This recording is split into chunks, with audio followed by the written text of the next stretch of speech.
So it comes a point in time, if you continue ignoring what it is that God is dealing with you about, keep being stubborn, you're going to face a consequence. Be around it. There's going to be a consequence to your stubbornness. So it's another Friday fellowship with K Faith. Stay tuned for the content in this video. I promise you will not regret it. So as a Christian, being stubborn and trying to fulfill what the Lord has called you to do will never work out.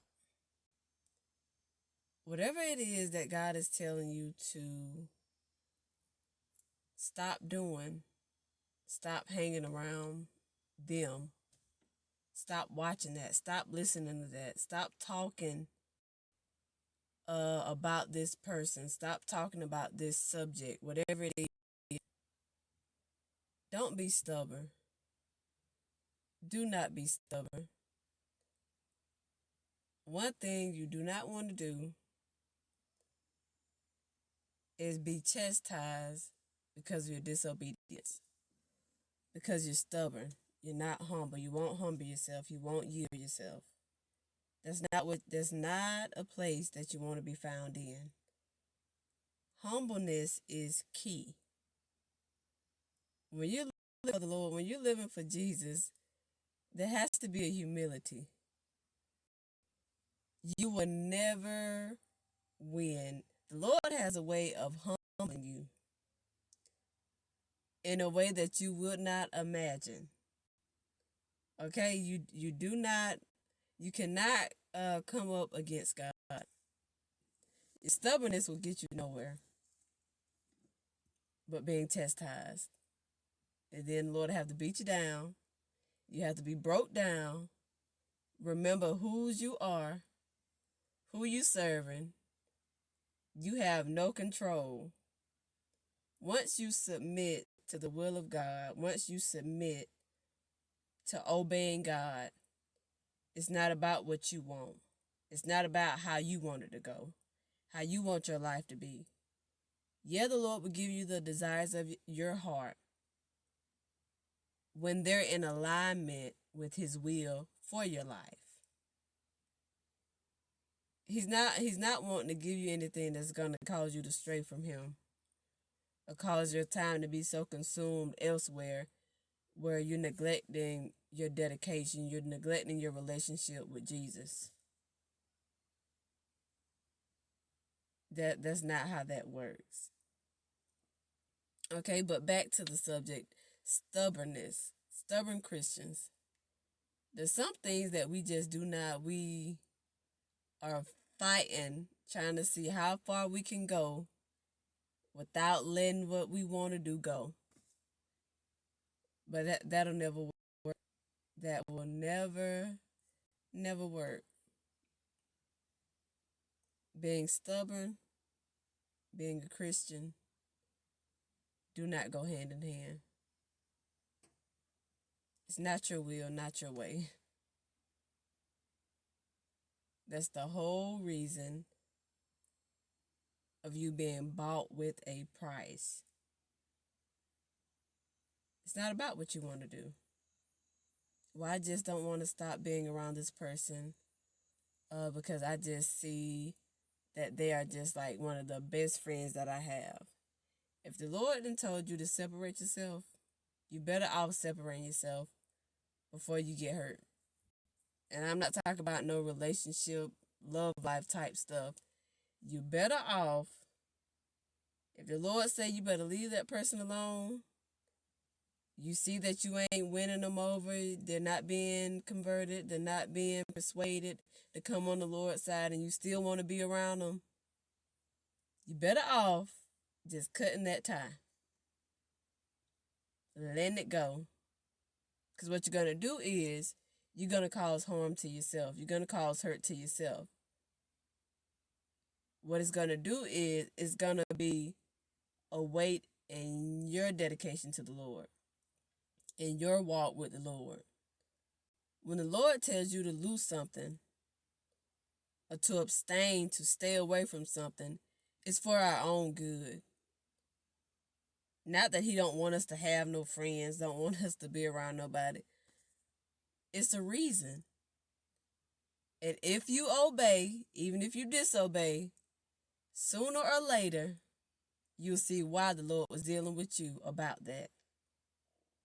About that person, about that thing, whatever it is. If he say, look, you need to get off this social media because you're starting to be a busybody. You're starting to be consumed with what these people posting on Facebook, what they're going through on the Snapchat. You're trying to keep up with them, see who they're around, see what they're doing, see this new individual that they with now. If the Lord tell you to loose it, let it go, you better let it go.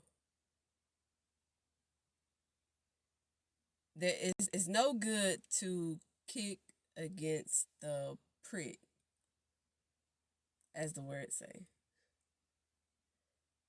One of the ministers at my church, he was preaching, and he made the example. He said the prick was something that if they had like a mule or a horse or whatever type of animal, a cow, a prick was there behind that animal, and if he literally kicked his foot back, his hoof would get pricked. That prick would go through that hoof, and what he would do is hurt himself. And that's just how it is with us. When we are stubborn and we don't want to listen to what the Lord is telling us, we're causing harm to ourselves. You're disobeying. Disobedience, you're harming you. You're bringing harm to yourself.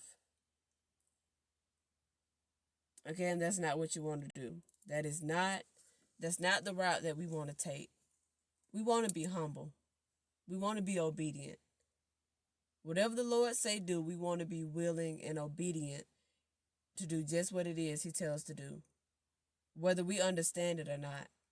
There's a lot of things that the Lord will tell us to do that we may never completely understand. But his ways are not our ways. His thoughts are not as our thoughts. Just as our thoughts are not what he thinks. Our ways are not his ways all the time. But God knows best. So yeah, word for today. Don't be stubborn. When you know that Lord is dealing with you, even if you know that he's been dealing with you about completely, wholeheartedly surrendering, yielding to him. Because we all know when we try to hold on to stuff, we don't, whatever it is, we know when we're trying to hold on to something like, okay, I just can't let this go at the moment. You're better off, like, look, if you have to talk to yourself, is it worth it? Is this worth me losing my soul? You don't want nothing. Nothing is worth your soul. But sometimes you have to ask yourself, is this thing going to cost me my soul? It's not worth holding on to. All right? It's not worth me running from God. And I know that he's been dealing with me. I know when I get around these certain group of people, I feel like I shouldn't be there. I feel like I no longer belong with that crowd. There's a reason why. Don't be stubborn. Don't try to override it like, well, maybe that's just me and my emotions. No. Come out from among the world and be ye separate, saith God, saith the Lord. There's a reason why you feel like you don't fit in. But sometimes we can just override that and try to, some of us, we can be so persistent that we're going to do just what we want to do. Just like some people just go through stop signs, just reckless. Some of us, we are reckless with our lives. Straight out reckless. The Lord tell us don't go there, that's the very place we go. He said don't send that text message, that's the very text we send. Don't answer that phone. Answer it real quick. And stay on there for about 2 hours.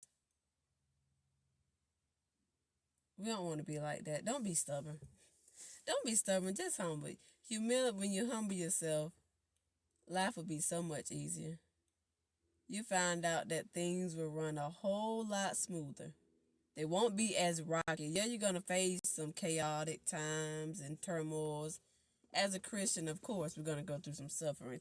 But you'll find out that life will not be as chaotic in such a turmoil if you simply just humble yourself wholeheartedly to Jesus. Just humble yourself, okay? All right, we're going to stop right there. Word for today. Don't be stubborn. Do not be a stubborn Christian. Do not be a stubborn follower of Christ. The longer you stay stubborn, the more the Lord going to have to chastise you. And you're going to have to go through repeat this process, redo, get retained in this area, have to redo that all over again. That's a waste of time when you can just go ahead and move forward. And the Lord can just go ahead and use you how He want to use you, do what He want to do in your life, bless you. Don't be stubborn, okay? Do not be stubborn. All right, God bless. Y'all have a blessed rest of the day. We're in August now. I missed the past 2 weeks. Sorry about that. Never take His grace for granted, neither His mercy lightly. Okay, now we out.